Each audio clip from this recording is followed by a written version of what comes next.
Hey everyone, it's another edition of last week's exciting reading adventures. And I got like a three-parter coming up here. And of course, I think the clue is obvious what I'm going to be talking about today. So we're going to move over to the Dining Table Studios. That's my new name for where I'm going to be, always taping these things. Because I'm not the star of this show. You want to call it a show, but rather it's a journal of comic books that I read, and the comic books are the stars, of course. So I want to start off with a grand. Well, let me turn some light on here. Yeah, lights. Yeah. Oh yeah. Gotta light the studio up. Oh, this is my that's my Norm Brayfogle poster that my friend Harry Bazigian bought for me. They're both dead. Harry Bazigian bought this at some kind of dollar store thing, and sadly, Norm Brayfogle also took his life, like my friend Harry did. So, kudos to you there, Mr. Norm Brayfogle. So, the first issue, of course, I had the Batman TV series up, and before we're going to be talking about this classic issue here, Batman 183 from August 1966. Both stories in this book, A Touch of Poison Ivy, and Batman's baffling turnabout. Yeah. First story here, I wanted to touch base on here. It's they're both written by Robert Nider and artwork by Sheldon Moldoff with inks by Joe Gilia. I might not have gotten those names right, but the story A Touch of Poison Ivy. Let me open that story here. It's the second appearance of Poison Ivy, second Silver Age appearance. I mean, the second appearance overall, and Poison Ivy here. She's rather a loose woman who likes to charm men into doing what she wants rather than use her natural power with plants and potions. She makes a mirror while in prison and sends it out to Batman and hypnotizes Batman into freeing her from prison. However, Bruce Wayne, he's already a proven womanizer. And let me show you this page here. This page, all this crazy stuff here that Bruce Wayne, these crazy pickup lines. Here, let's bring in this closer. Listen to this. Look at this Casanova here. You look as delicious as angel cake, Trina. And that's and for some reason he keeps each woman he pulls these pickup lines. They remind him of Poison Ivy. Look at this one. Look at this cast. Look at this. What do we need an orchestra for, Vicky? We make beautiful music together. Wow. And look at this. Oh, a kiss from you will break any thermometer, Gilda. If Bruce Wayne was pulling this crap today, he'd be Me Too'd. I mean, seriously, he'd be freaking Me Too'd. This is not the way you go about picking out women here. I mean, they're corny pickup lines. Come on. I mean. Anyway, moving on. I don't want to dwell too much on this. So anyway, let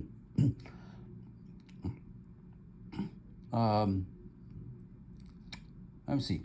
Oh, okay. So go back to the cover for a second. This cover. As you see, it's during the height of the. Well, that's when Batman Mania was exploding in '66. The show was just in full swing, getting millions of viewers every week and stuff like that. So anyway, this cover was reimagined by later on by Adam Hughes for a tribute issue dedicated to Julius Schwartz. They did a whole line of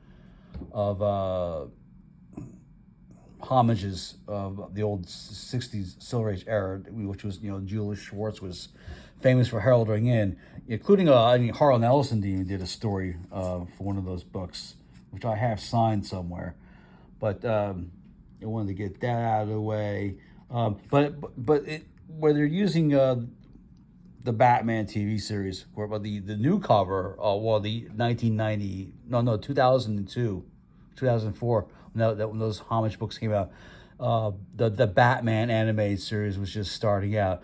Not Batman the animated series, but the other Batman animated series that was done by those guys who worked on all those Sony cartoons like Men in Black and Jackie Chan Adventures.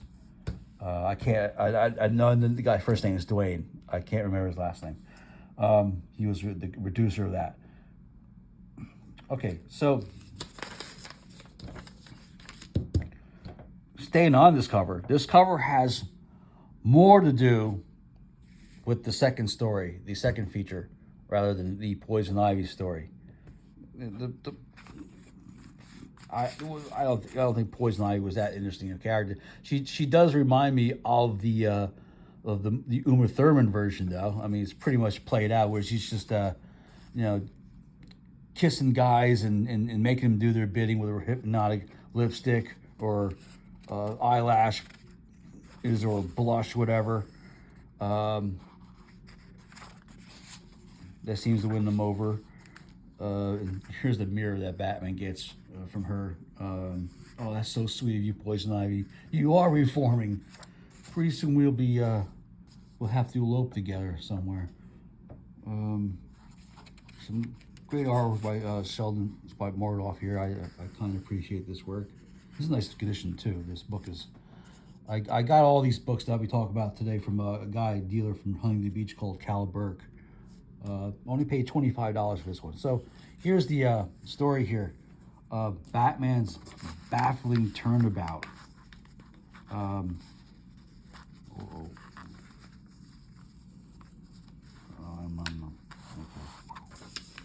Okay. There's a clue on this cover. It's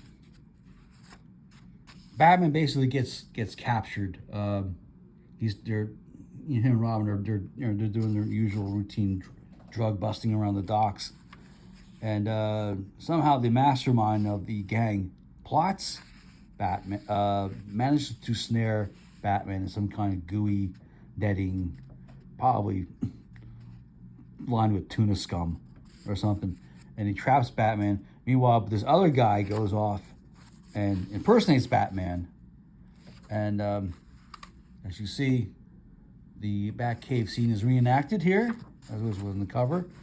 Now the cover boasts. Let me go back to the cover. Be careful. The cover was, holy emergency! What's the real reason Batman's goofing off? The telltale clue is on the cover. You might notice it yourself. Let me do that again. Let me go back to the first page of the second story. I'll show you. There's Batman. Where's Batman? What can the poster be doing that's so different from this Batman? Well, as Batman explains at the end of this issue, after he successfully nabs the imposter. Look, there's the big fight between Batman and the imposter. What was the clue? Batman explains it right here. I knew you spot the old type bat insignia on his uniform. Having spent the last 5 years in the big house, he didn't even know about my new look. That's right. That's the Carmine Infantino bat oval signal, which really populated the TV show. So the next book I got from Cal Burke out in Huntington Beach. It's just a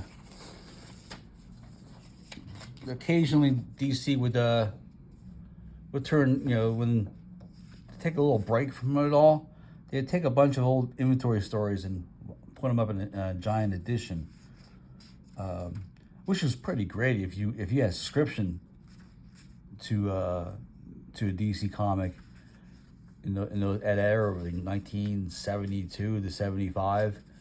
If you had like a subscription, I'm sure you got once in a while an issue would turn into a 100-page giant, and I'm sure they wouldn't charge you extra if you paid for a regular 12-issue subscription. And that's a bonus. I mean, I wish I had done that when I was a kid. So anyway, these Batman stories, they were all written by a fellow by the name of David Verne Reed. And there's 6 reprints from the 1950s. Then they spotlight Batman and Robin escaping death traps. There are 6 stories, plus a little, I'll show you a little Superman thing in here. The 6 titles are from Outlaw Town from Batman number 75, The Living Bat Plane from issue Batman number 91, The Duplicate Batman from issue Batman number 83, was kind of got me a thing of deja vu reading this one. The Gotham City Safari from Batman 111, which parodies a story which most naturally parodies the classic story, The Most Dangerous Game, which has been made ad infinitum through various TV productions and what have you. Prisoners of the Batcave came from 108, and which leads me to believe that Batman and Robin would benefit greatly from a time management course. And the last tale was The Doors That Hit Disaster from Detective Comics 238. All the stories were drawn by Dick Sprang. And one thing I'm going to tell you is that all the stories are in the story written by David Verne Reed, which was I did some reading on him yesterday. I was familiar with the name, but I didn't from where, and of course they're from Batman comics of all the years I've written, and he was an interesting character. Interesting writer, and not a character, but he was interesting. He created the character Deadshot way back in Batman 59, and of course, he got revamped into a supervillain that appeared in those classic Marshall Rogers and Steve Englehart stories, and from there his career snowballed. From there, there's the Living Bat Plane. The Batman Outlaw Town, you can believe it's just there's some old western town that the criminals take over, and they make it into a resort for criminals to hang out at until I think Batman's on the manhunt for one of them and brings the justice. The Bat Plane one, I did not like this one. I wasn't crazy about this story. I can't remember. The Bat Plane is taking life on his own. The Duplicate Batman, which again deals with another Batman imposter.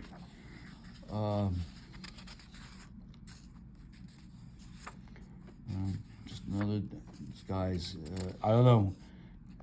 This is the Deadly Death Ray magnifying glass, which is depicted on the cover.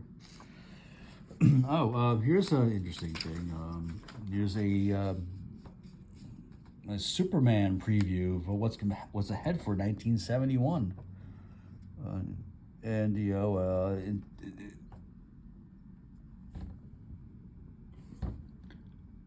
Of the evolution of Kryptonite, the evolution of Clark Kent's journalism career, which eventually went from newspaper to finally in front of the TV screen. And the supporting cast, Rose and Thorne, and Supergirl's got a little mod. Alfie got a little mod. And World's Finest announcing team-ups to other heroes other than Batman. The Gotham City Safari.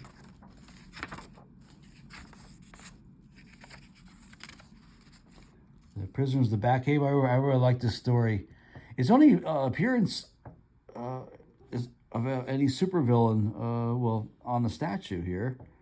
It's a story about an innocent man is about to be electrocuted, and there's evidence.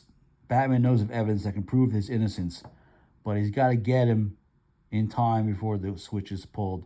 And so while they're putting together the case to present the evidence to present to the governor or the warden, prison warden, or whatever, they get locked in the Batcave. There's some kind of natural light thing that closes the Batcave, and they're trapped there, and they can't get out for another 3 days. So they got to devise to get out of there quick within I think 2 hours or an hour or so. And they find a way to Robin finds a way of getting out of the Batcave, and something to do with melting Two-Face's wax statue and putting on a space suit. And but while they're figuring out a way out, they're also putting the final clues together. And they get out. They find a way out. I guess Batman has electrocuted himself. That's why he put the astronaut suit on, so he wouldn't electrocute himself. And they get out, and within 15 minutes, they catch the real killer, and the guy is exonerated from having the switch pulled. Anyway, there's another supervillain that might have played a part here. Called himself Checkmate. I wasn't familiar from him. Maybe he was a precursor to the organization that the Deathstroke belonged to. I guess he was a former foe. He takes replicas of the old traps that other villains set for the Dynamic Duel, and replays them, and like a broken record, they get out. But anyway, that's that with that issue. This was from 1971, and it was fun. It took me 2 days actually to read it. I had to read half of it, and I think I read the rest of it on Friday. So let's see, next one we have from 1976. Now this is probably why I knew the name David Vern Reed. Not only he wrote a great handful of the 50s stories, he wrote some in the 70s stories. He retired from Batman, then he came back. I guess Julius Schwartz coaxed him back in. Once he thought you were out. Now they dragged me back in to write more Batman. So he wrote a lot of Batman stories in the 70s. A lot of them. I was going through the whole chronology, on a database. I said, he wrote this story, he wrote that story. This story I remember reading. That story, I just didn't place the name to it until now. But, he, like I said, he created Deadshot. And he also he redesigned the Batplane. I guess he was a longtime friend of Julius Schwartz, and he was dragged back in. He started his career writing pulp fiction stories, and from there, Julius Schwartz hired him on to write comics too, and so. But some of the stories are great, but some are kooky and some are great. I guess there was a time in the mid-70s where I drifted away from Batman for a while. I read him occasionally, off and on, and I think the reason why was because I really loved those damn 100-page giants, those spectaculars. Oh, they were something to get those at newsstands. Even my local supermarket carried one or two. And while I remember buying them, a lot of them from a stationery store down the street from my old high school called Baldwin Stationers. They always had them in bulk. I mean, those 100-page giants. But anyway, when they stopped doing those things, I kind of drifted away. So,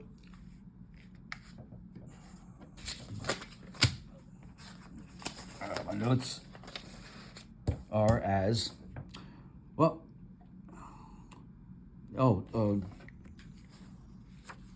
I'm gonna hope I didn't pronounce his name wrong. Jose Luis Garcia Lopez, I think, was the third best artist behind Batman in the '70s, other than Neil Adams and Jim Aparo. And ink by Ernie Chan. And it's set during the bicentennial year and during the Summer Olympics. And in this issue, Batman must outwit a South American cartel. Seems like we had the same program with Latin gangsters during this Trump and adversary, according to them. Yeah, they've taken over a hotel in Colorado now, from what Trump says, which is not entirely true at all. Or Venezuelan gangs, or we've, as long as there's been California, as far as I know, as long as I lived here, there's always been problems with Latino gangs. I mean, it's just a fact of life of living in East Coast and the West Coast. Trump hasn't. He's not used to this this kind of adoration, or the delusion. He's not used to this delusion. So, like I said, the premise is there are various teams from different countries who are out committing crimes and are rewarded points for them. It's called the Underground Olympics, the Underworld Olympics. I'm sorry, rather say.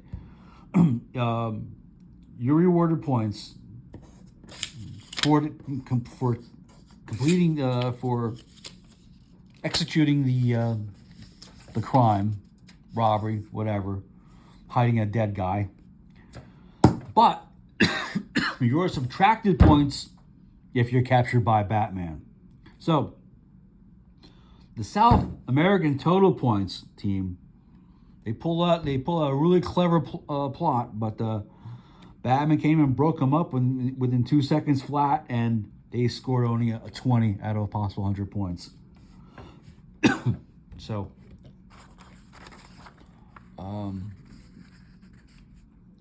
Batman has some clever moves here. I don't know what he's doing with his legs. He's scissoring the guy, and smacks him in the face. Kicks this dude here. Here's this private meeting. Yeah, I don't know. It's some organization who's sponsoring these meetings, and he comes afoul of all these crazy competition shenanigans, and I really dig Lopez's art in this one. It's I really missed out on this being a childhood memory. This is, at least his fighting style is just like some crazy moves he has Batman doing here.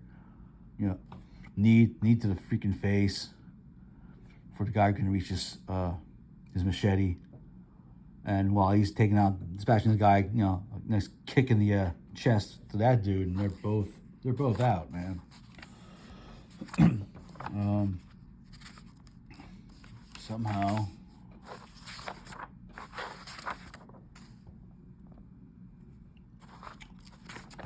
let me see. This is a part 1 of a 5-parter, by the way. I don't know what they were trying to hide a body for evidence, and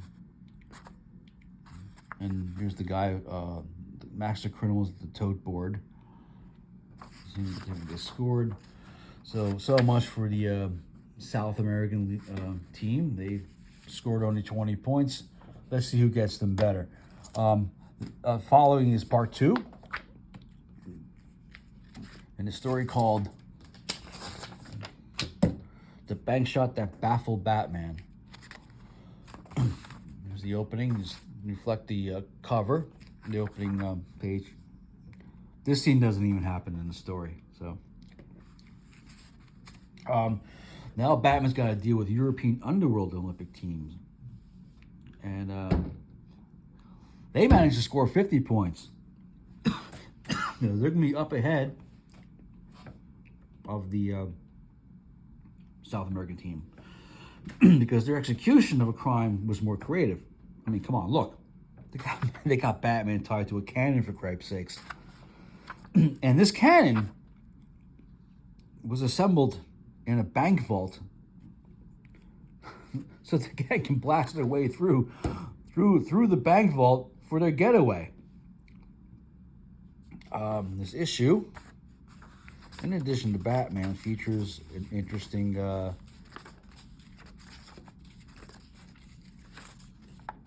geez, I wonder when they want to reprint that one. You know, DC's been doing these reprints of all their super spectaculars. Oh, here we go. Neil Adams had the public service announcement entitled "Justice for All, includes children." So, and it's been published as a public service announcement in cooperation with the National Center for Juvenile Justice, the Research Division of the National Council, and Juvenile Courts, Judges, and National Periodical Publications. As kids, stay out of jail, read our goddamn comics. That's all it's simply saying. I probably did follow that advice as a kid. I mean, most of my differentiation of knowing good and bad, good and evil, was from reading comics. So, Batman gets knocked out there.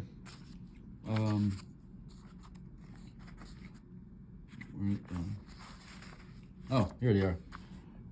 Okay, so Batman goes into bank vaults, and the various safety deposit boxes, there are pieces of the cannon to assemble. And there you go. It's an old the Colonel cannon, stolen from Standish Hill, cut apart but easily assembled if you happen to know how. And luckily Batman knew how. Outwardly it looks the same, but inside the barrel and firing mechanism have been brought to perfect working order. I'm snickering at this because this is so preposterous, but kudos to for Vern Reed for coming up with this. It's just crazy. I mean, if the Batman TV show had gotten a bigger budget, this probably would have passed for an episode. But there he is. They try to blow themselves out. They blew a hole through the ceiling so they can get out. But of course, Batman's already on the case. Smacks him around and everything, and the European team is laid out. So the third part I'll be reading tonight. Unfortunately, that's all I have of the 5-part stories. That is the next part, which I believe is the the African team assembles together to do some kind of crazy scheme in the Olympics. So like I said, that European team scored 50 out of 100. So anyway, that's it for tonight. I'll check back in next week, and geez, almost a half hour. I'll talk to you later. Bye.